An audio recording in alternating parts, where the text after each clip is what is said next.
clearly I'm loving my lounge area right now, and I'm just doing a lot more filming here. It's really nice because with the table I can sit on the ground and then throw a little pillow on the ground, on the carpet, or just sit on the carpet and just be writing. I've got some notes for today's video.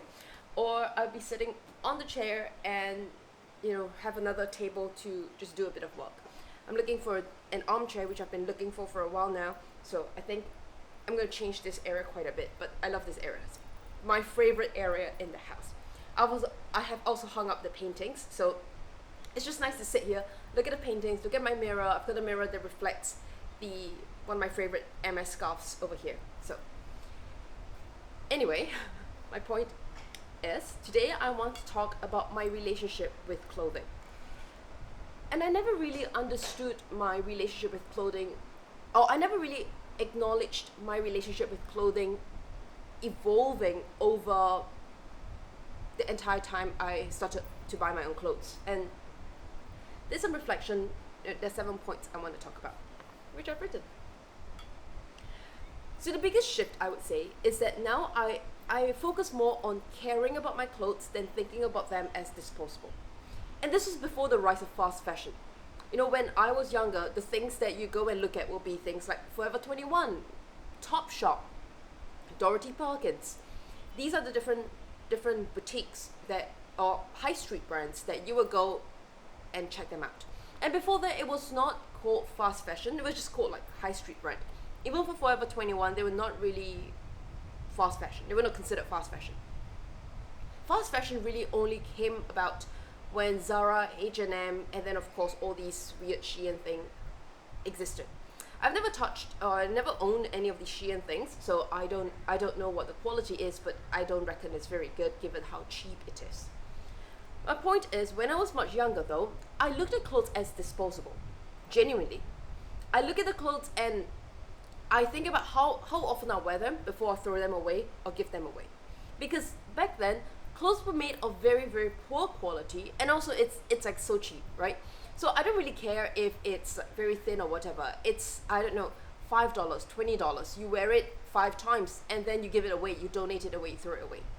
So I used to have closets that gets rotated quite a lot because I'll buy a bunch of stuff, wear them a few times, and then donate it away. Because there is just no point in keeping them. There's no point in caring for them at all. Of course, as I am here today, I take a lot of care about my clothes. I learn to hand wash. I read the tags and labels. I care about them. I know that some things have to be laid flat to dry. Some things are okay for the washing machine. What kind of temperature works? What kind of detergent works? If I have a stain, if I have anything, how do I care for them? And that is a big change in my closet right now. Which, this is the main thing, and then all the following 6 points are just supporting points of this big thing. I learned how to care about my clothes right now. So the second thing, I guess, is a sub point. The second thing is that now I learn how to care, wash, clean, and fix my items. Genuinely, before that, because I saw everything as disposable, if there is a hole, if there's a button missing, if there's a thread that I'm too lazy to fix, I give it away. It's not good.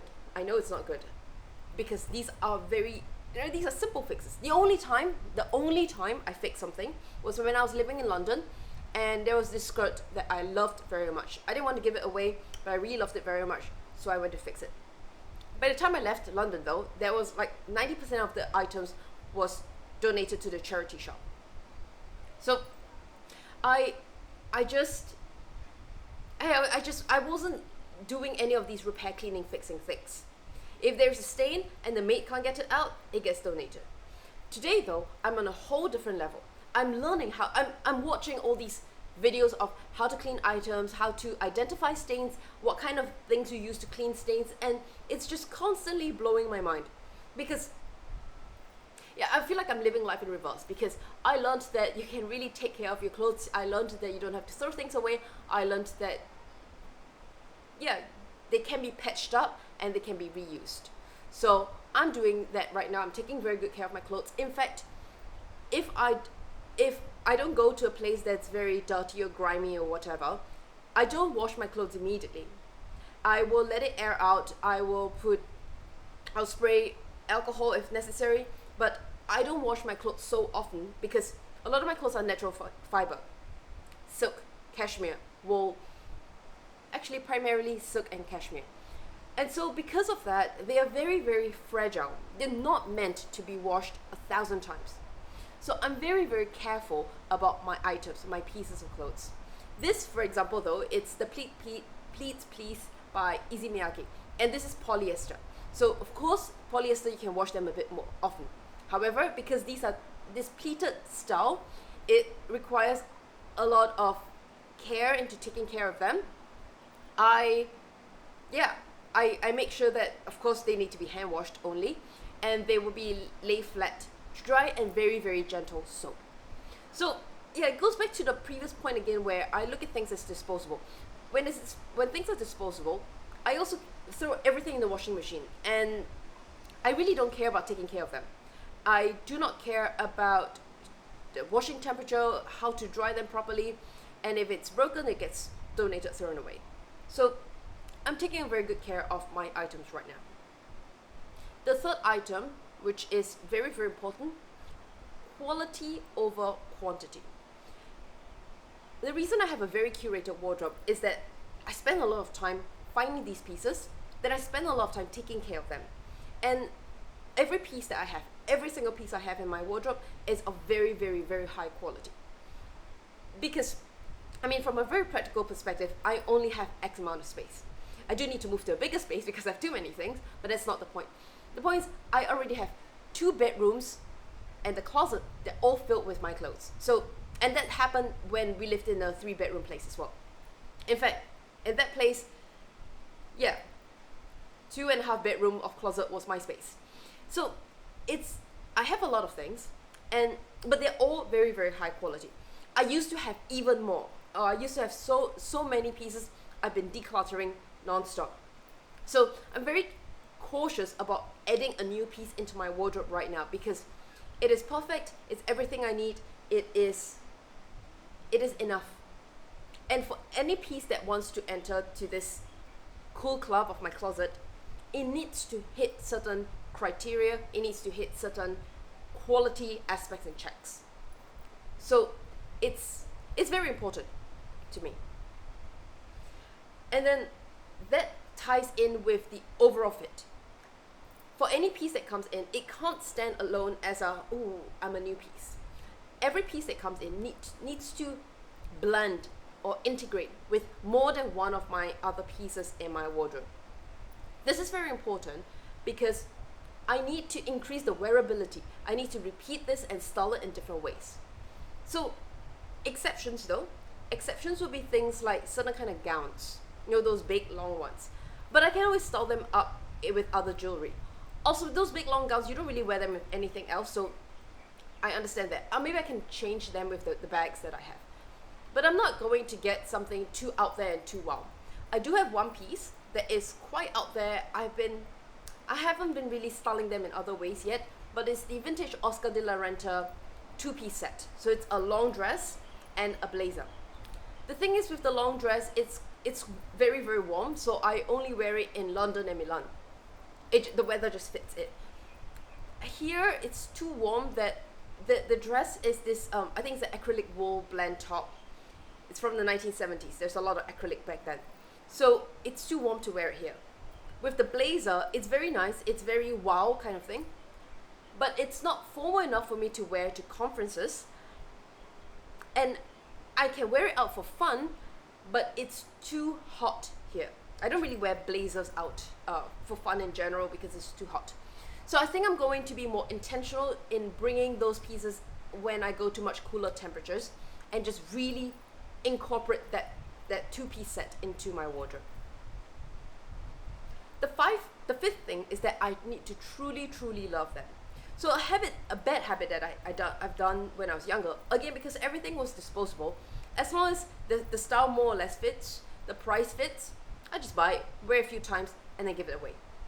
I've done it so many times, and I did not truly love them.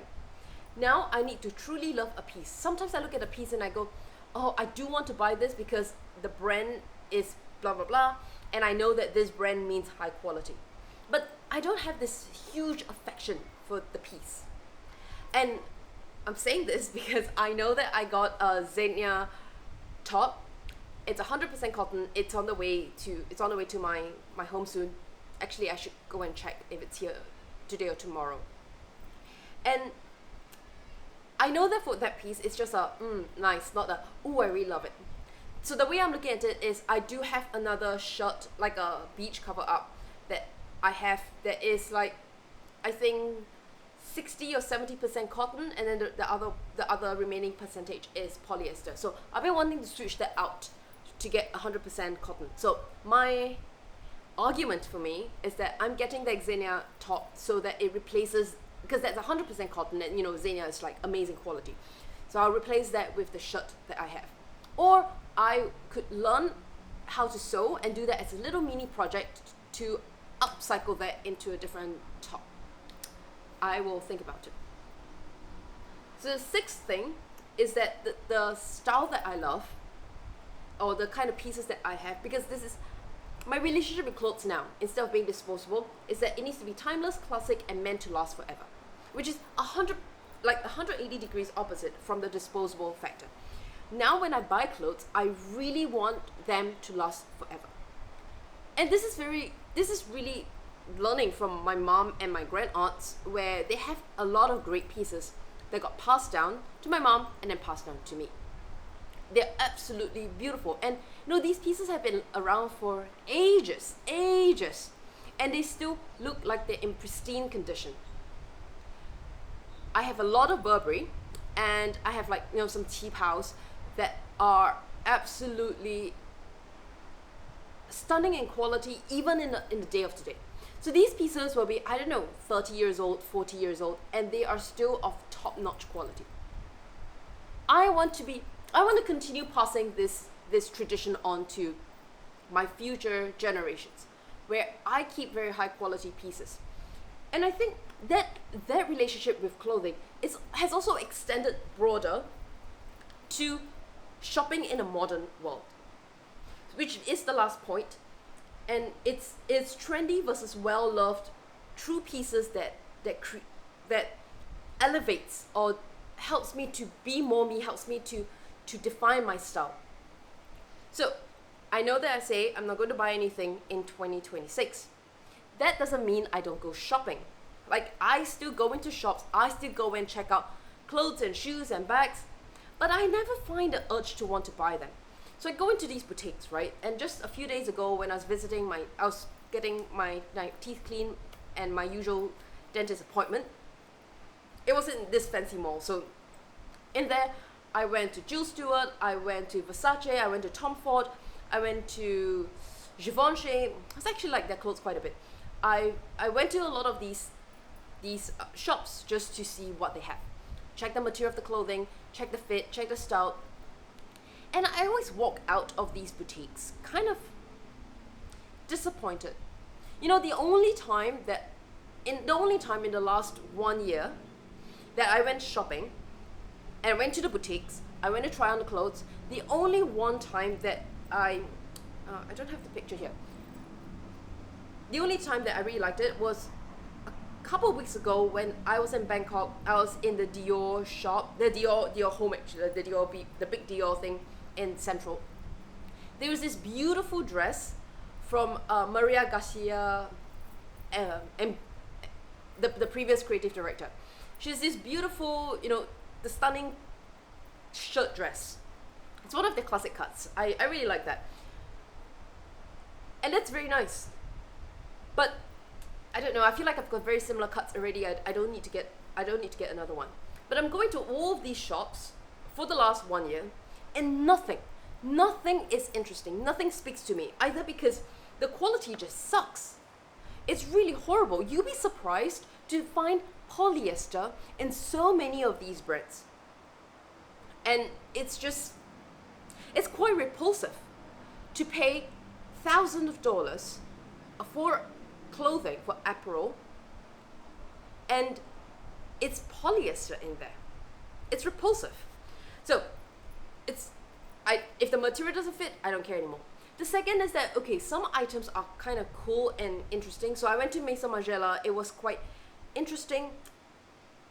But this, I don't know, this, it, you know what? It doesn't fit my style. It fits other people's style and very good for them, but it doesn't fit me. And all of these clothes, they just look so, ugh, it's just repulsive.